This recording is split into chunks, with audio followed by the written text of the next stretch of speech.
I invite you to join me on an epic trip across North America that I made in July 2025.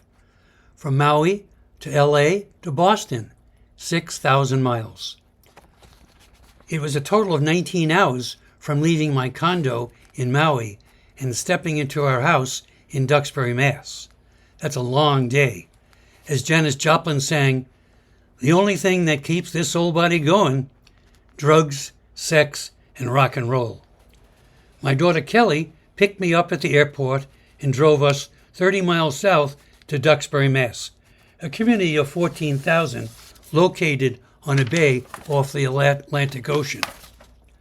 I spent 2 weeks socializing with Kelly and her family, my son Chris, and Rosemary, plus working on our house. Since I had a work visa that prevented me from being paid in cash, I worked for food. Rosemary provided a delicious variety breakfast, lunch, and dinners. The next leg found me flying west to Calgary, Alberta province, where I was greeted by my friends Doug and Nancy Charchin, who lived in Camden. That's about an hour drive west of Calgary, where they had owned a 3-story home for many years. Last year they sold this and purchased a new 2-bedroom, first-floor unit also in Camden. Absolutely first class in design, appointments, and appliances. Makes me feel that my unit at Kihei Li'ikai is workforce housing. Their unit has a wraparound deck with beautiful views of the Canadian Rockies. You'll see images of several of these ranges that follow. Temperatures during my stay were from the mid-50s to the mid.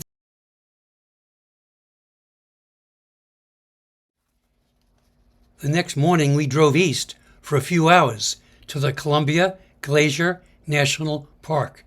This was magnificent. You have to understand, a kid from Brooklyn, New York, seeing this huge glacier field, walking, slipping, sliding across frozen, melting ice 150 foot deep. My sneakers and socks were instantly soaked. We then returned to the visitor center for the next tour, the Skywalk. This has glass floors that look down several hundred feet to the glacier below. Amazing the number of people that were grasping onto the railing, feeling they were going to fall down. There's also a part that juts out about 50 foot, providing panoramic views of valleys and mountains. So much for day one. We drove back to Camden along a well-built highway where they have installed 5-foot high wire fences to prevent wildlife from crossing. I did, however, see a black bear foraging in the woods.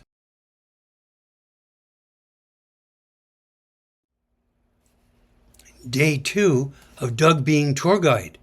We headed east about 3 hours to take the Banff gondola up to 7,450 foot in height, which overlooks the Banff National Park. What a ride! 6 ranges of the Canadian Rocky Mountains. The next tour was in an open-top 8-passenger van, where you could stand on the seats and look out through the top opening in the van. As we drove along a small road, we came upon a small herd of mountain goats who were just beginning to grow their winter fun and small horns. They were all licking the gravel, as it contained salt used to melt the ice on the roads.